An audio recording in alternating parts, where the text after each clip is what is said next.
Hoy vamos a hablar sobre monotonía, extremos y ceros de una función. La monotonía de funciones trata sobre el estudio del comportamiento que ésta tiene en un cierto intervalo.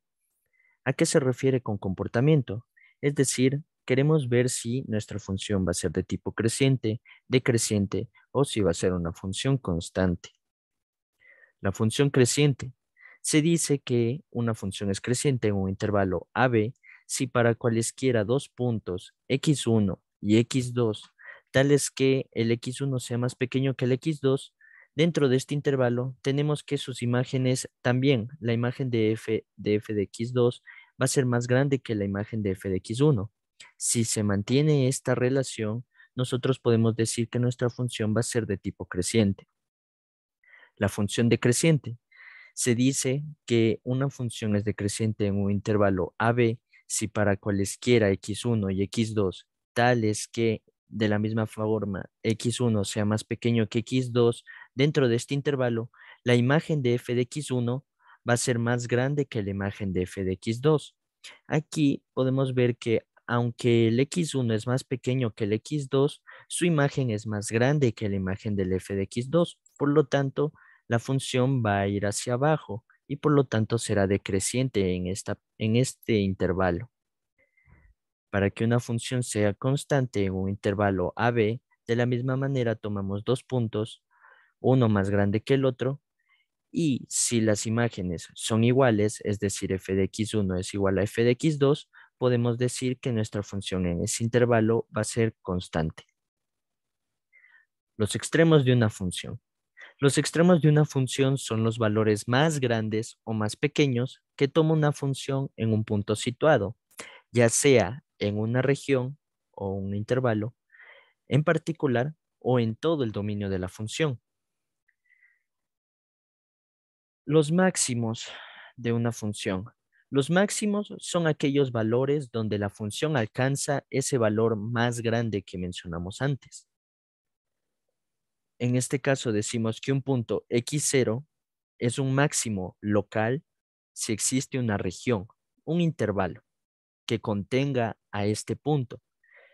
Y además debe cumplir que si la imagen de f de x0 es más grande que todos los puntos dentro del intervalo, entonces mi x0 va a ser un máximo local. Aquí podemos ver un ejemplo en esta imagen. Aquí dice máximo local. Ah, podemos ver que si nos restringimos a solo esta curva de aquí, en esta parte de la función podemos ver que justo en el centro hay un punto donde la función alcanza un pico. Ahora, la imagen de este punto lo llamaremos f de x0 y podemos ver que cualquier otro valor en esta parte de la curva va a ser más pequeño que el valor del pico. Entonces es un máximo local. ¿Por qué local? Porque solo estamos trabajando en este intervalo, no estamos trabajando en todo el dominio. Ahora, si trabajáramos en todo el dominio, tendríamos que este punto de acá sería un máximo global, porque esta imagen de aquí, de este punto, es más grande que cualquier otro punto en la curva. Si ven, cualquier valor que esté por abajo de este punto va a ser más pequeño que el de aquí. Entonces, este va a ser un máximo global. ¿Por qué? Porque estamos trabajando en todo el dominio de la función. Los mínimos son muy parecidos. Son solo que en este caso son los valores en donde la función alcanza el valor más pequeño.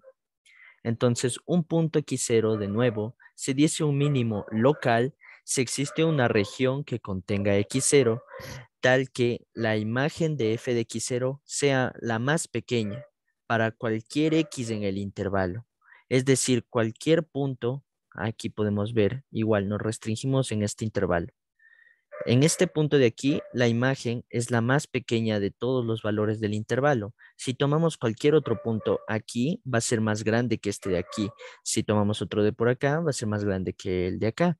Y como solo estamos trabajando en un intervalo, entonces este mínimo es un mínimo local. Ahora, si queremos que este sea un mínimo global, como lo podemos ver aquí, tendríamos que trabajar en todo el dominio.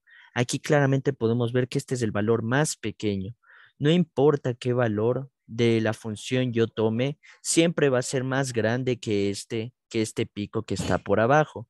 Y como estamos trabajando en todo el dominio, es un mínimo global. Ahora vamos a hablar de ceros de una función. Los ceros de una función o sus raíces son aquellos valores en los cuales la función se anula. Es decir, son los valores de x tales que al evaluarlos en la función nos da cero. Aquí podemos ver que tenemos una función dada por x al cuadrado menos 4, cuyas raíces son menos 2 y 2. Entonces, gráficamente, lo que significa un cero o una raíz son los puntos donde la función corta con el eje x, en este caso el 2 y el menos 2. Ahora, ¿cómo podemos hallar los ceros de una función?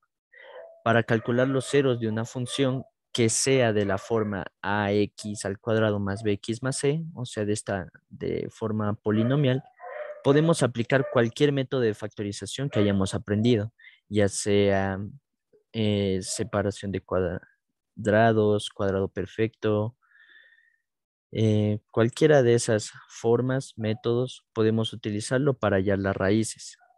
Aunque a veces hay una manera más fácil que factorizar. Podemos utilizar la fórmula general para calcular estos ceros, ya que a veces factorar un polinomio al cuadrado no resulta tan sencillo. La fórmula general nos garantiza hallar las raíces del polinomio de forma más rápida y con menos pasos. Ahora, si estuviéramos trabajando con polinomios de un grado mucho mayor a 2, pues se utilizarían herramientas como el método de Ruffini, pero eso será para otra clase. Gracias.